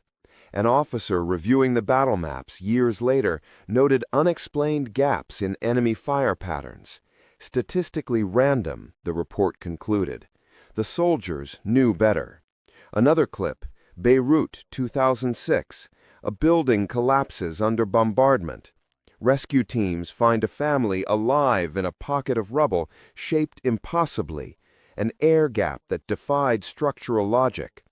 The father, interviewed later, says only, someone held the walls. War reveals what peace obscures, the narrator offers. In the Valley of the Shadow, people stop debating whether angels exist. They start thanking them. Global resonance. Reports flood in from beyond conflict zones. In a hospital in Manila, nurses describe a child pulled from a car wreck.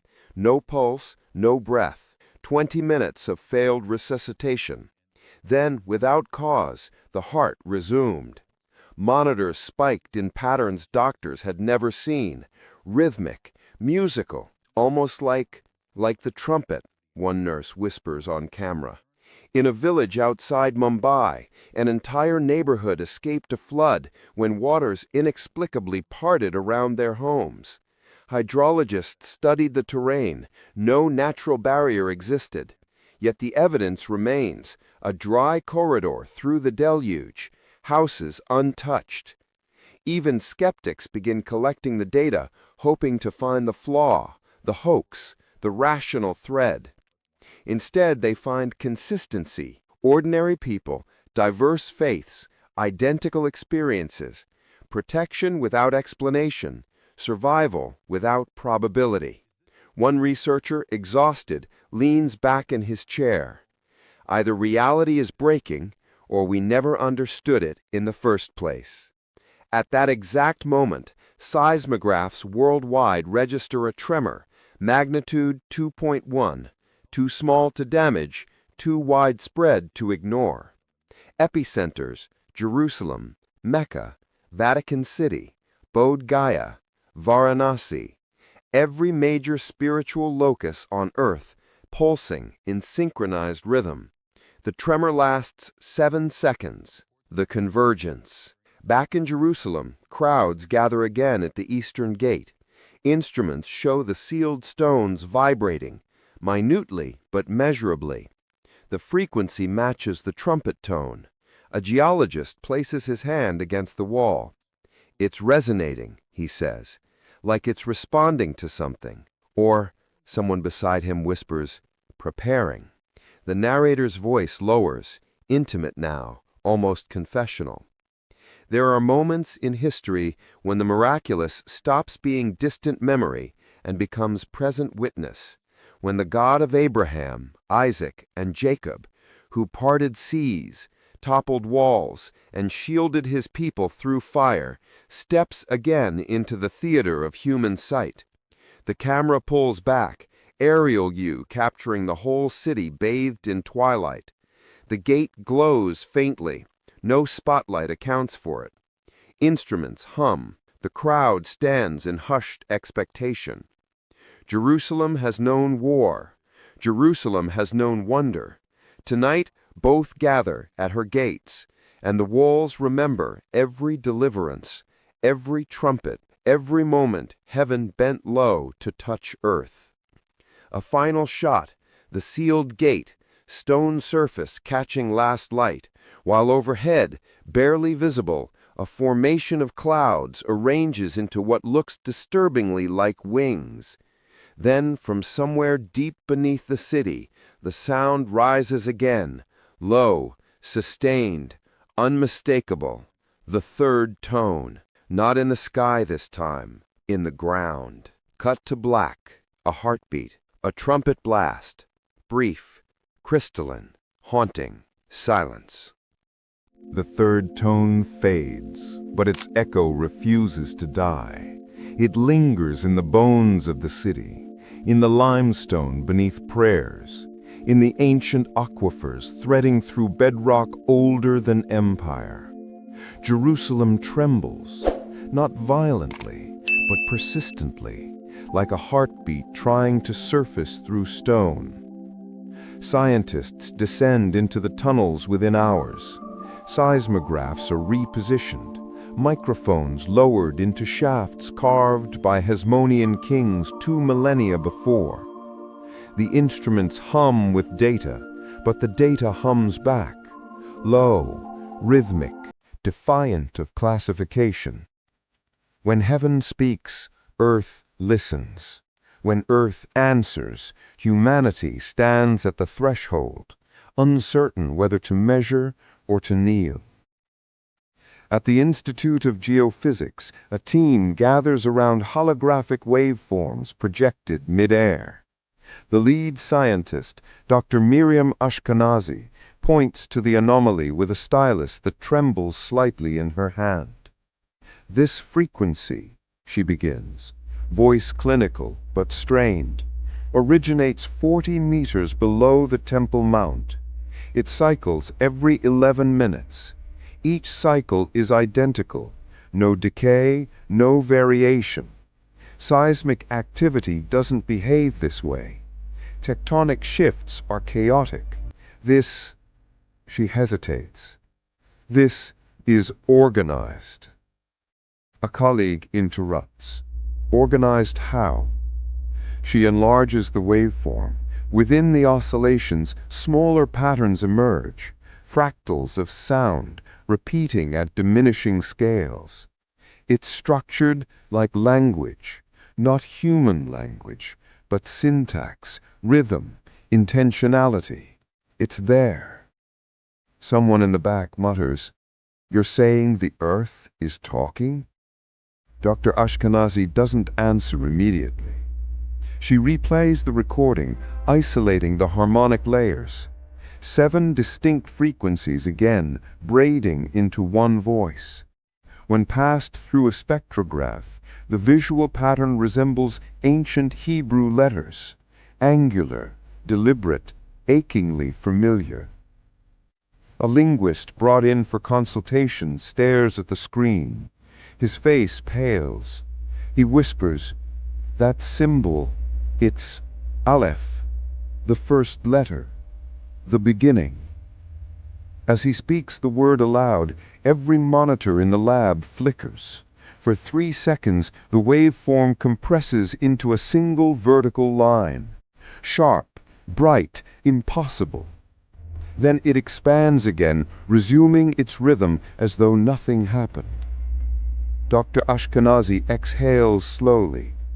Run diagnostics. Check for equipment malfunction. The diagnostics return clean.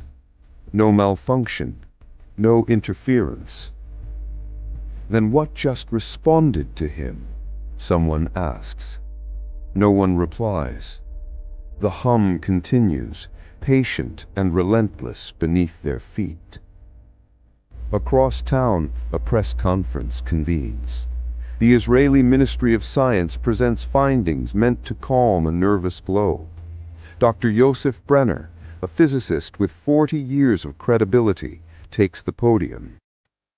Colleagues, citizens, observers worldwide, we have investigated the acoustic phenomena thoroughly. Our conclusion? What you are hearing is a rare but natural resonance caused by subsurface water movement through limestone cavities. He clicks to a diagram showing underground springs, fault lines, aquifer pressures. The so-called trumpet is simply amplified harmonic vibration, like blowing across the mouth of a bottle, but on a geologic scale. The intervals you perceive as musical are artifacts of human pattern recognition, not evidence of intent. A reporter raises her hand. Doctor, how do you explain the simultaneous occurrences in Cairo and Rome? He pauses. Atmospheric ducting. Sound waves carried along temperature gradients. Rare, yes. Impossible, no. Another journalist presses. And the waveform resembling Hebrew letters. Pareidolia, he replies smoothly. We see faces in clouds, animals in inkplots. The brain imposes meaning on randomness. This is no different.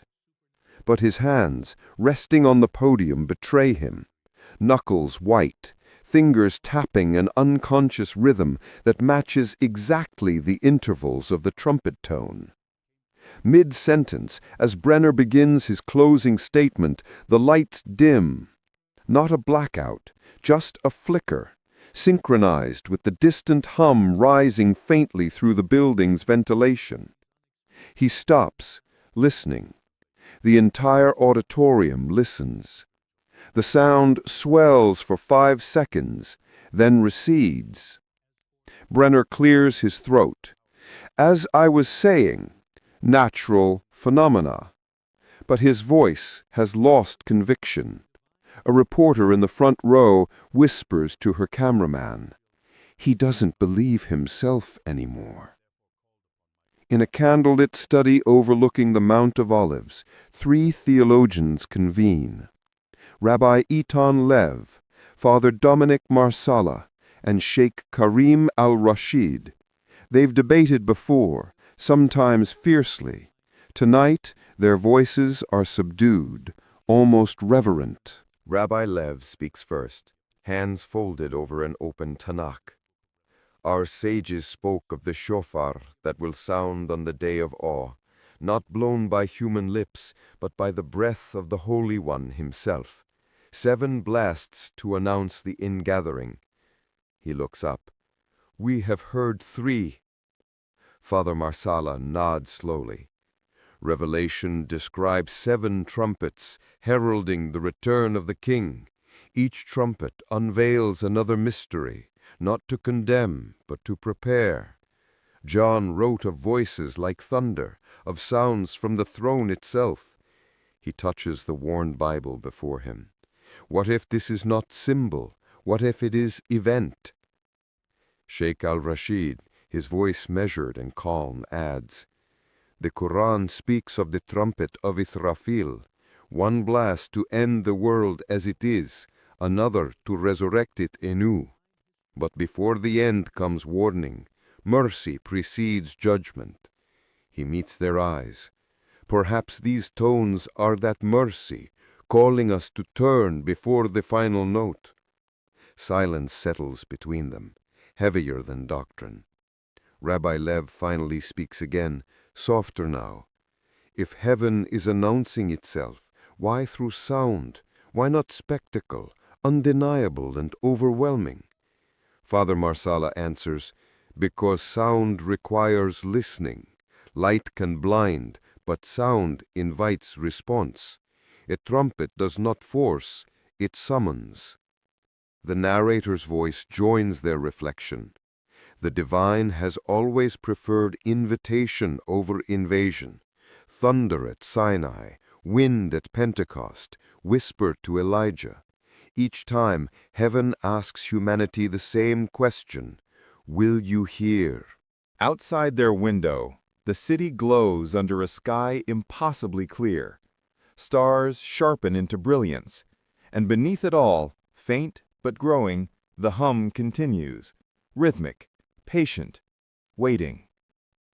Deep below the old city, archaeologists and engineers explored tunnels sealed since the Ottoman period. Walls here bear chisel marks from Herod's era, stones fitted so tightly a blade cannot pass between them. The team moves cautiously, sensors sweeping for structural instability. Dr. Hanna Ostrovsky, leading the expedition, stops abruptly. Her handheld spectrometer spikes.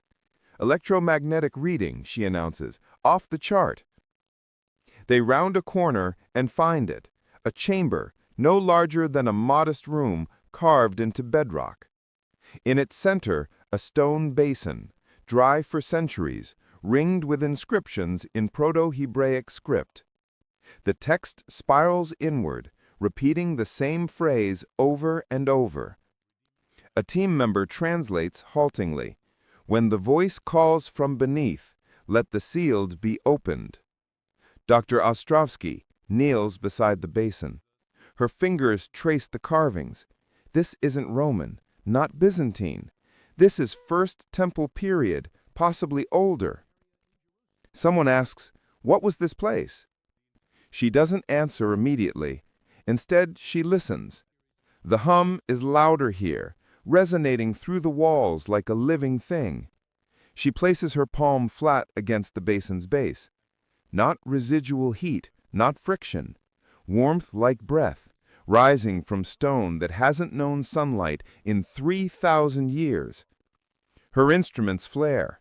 Temperature sensors register a 2-degree spike in the basin's core, impossible for inert rock.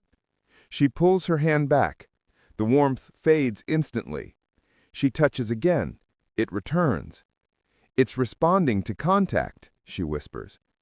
The team exchanges glances. One technician suggests, "Geothermal conductivity?"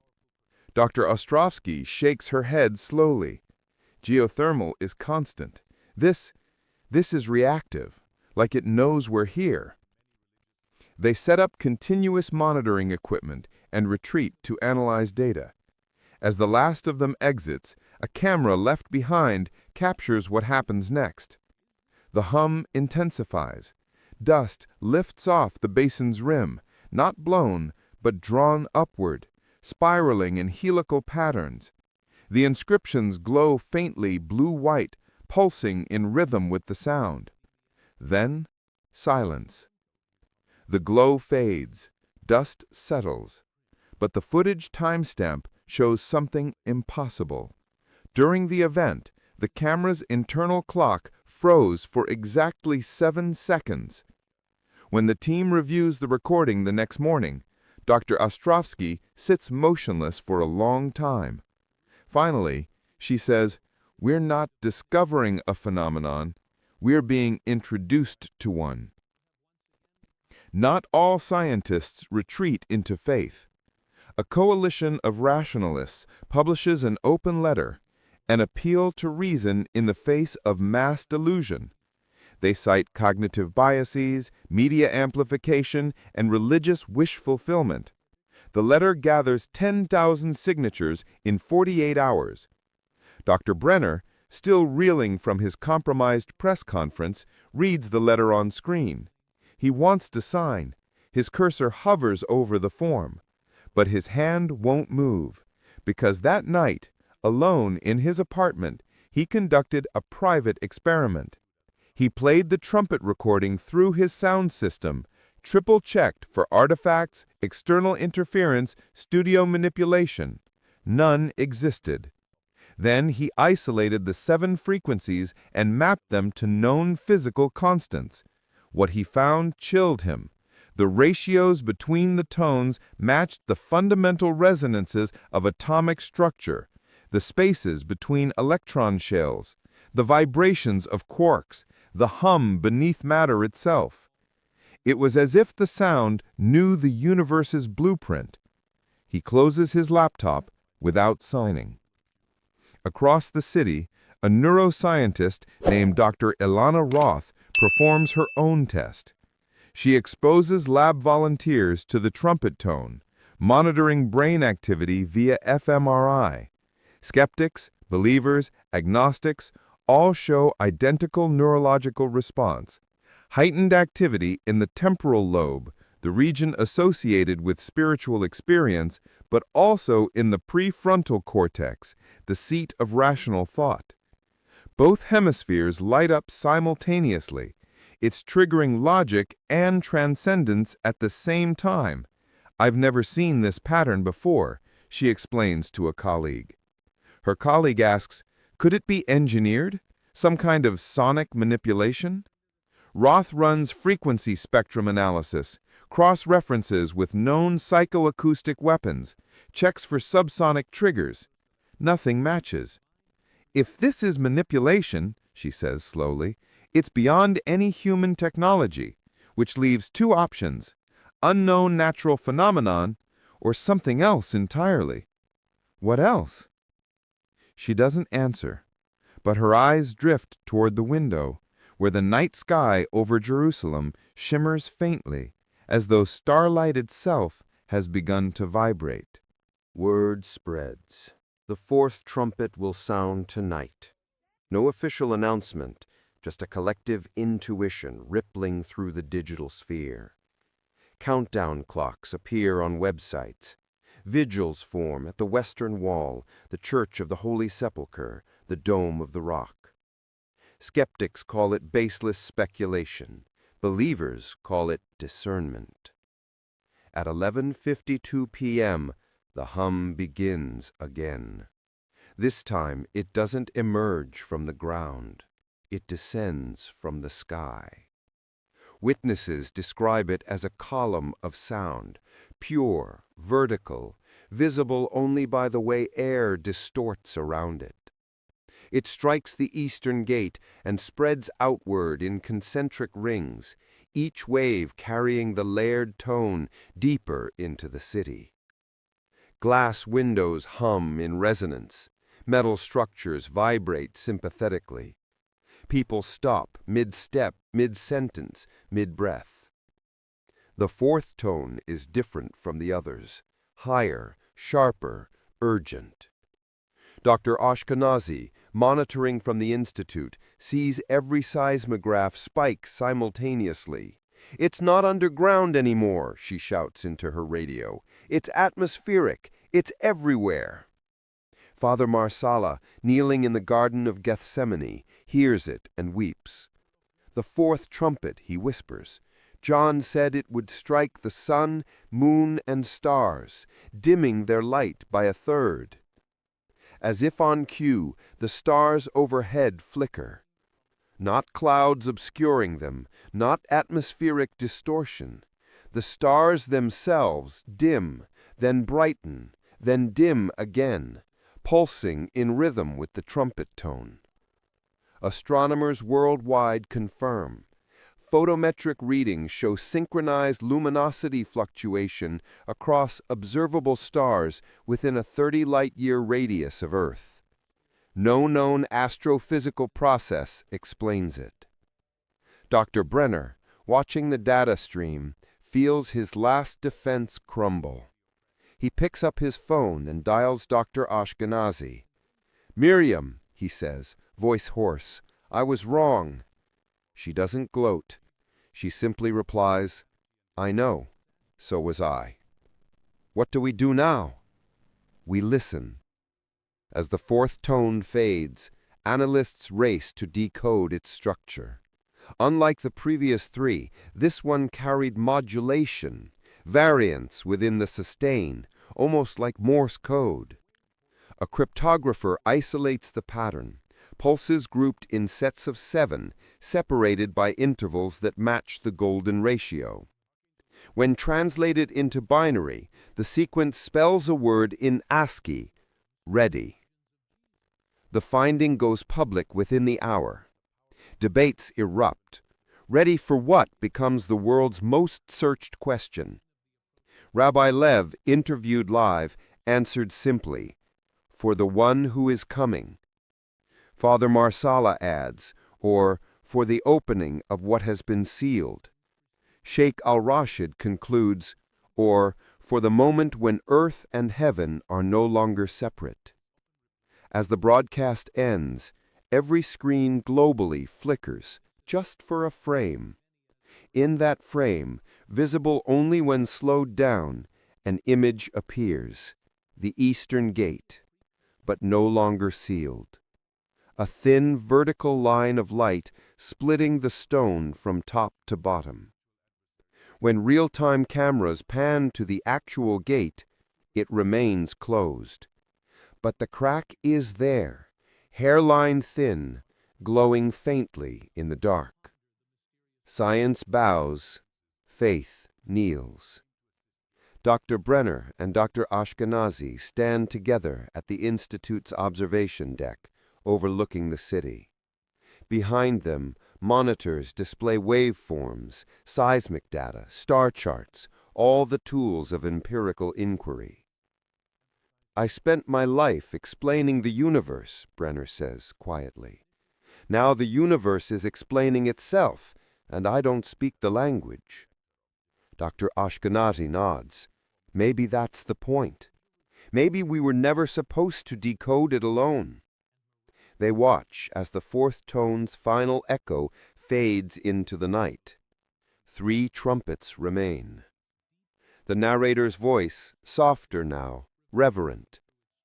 Science names the universe. Faith asks who spoke it into being. Tonight, both stand at the same precipice, listening.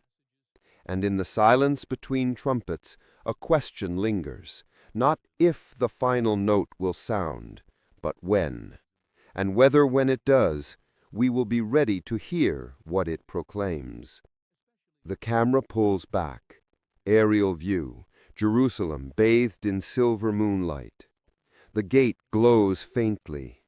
The crack, barely visible, runs like a promise through ancient stone. A heartbeat. Then, a whisper. Barely audible, layered beneath the silence. Soon.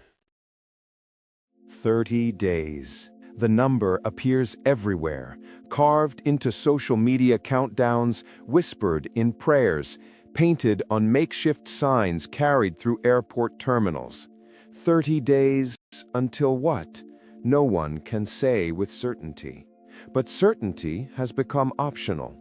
What remains is compulsion, ancient and irresistible, the need to be present when heaven opens its mouth to speak. By the 3rd day after the countdown begins, airlines triple flights to Tel Aviv.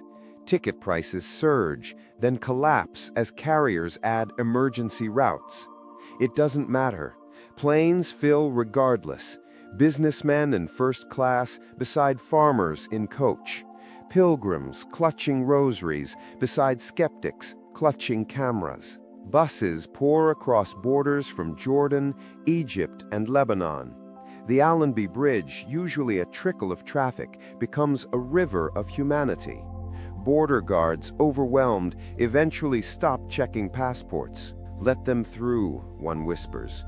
"Who are we to stand between a soul and its destination?" In Europe, a convoy forms, thousands of vehicles stretching from Poland to the Mediterranean, a caravan of belief and curiosity moving south. They call it the Road of Hope.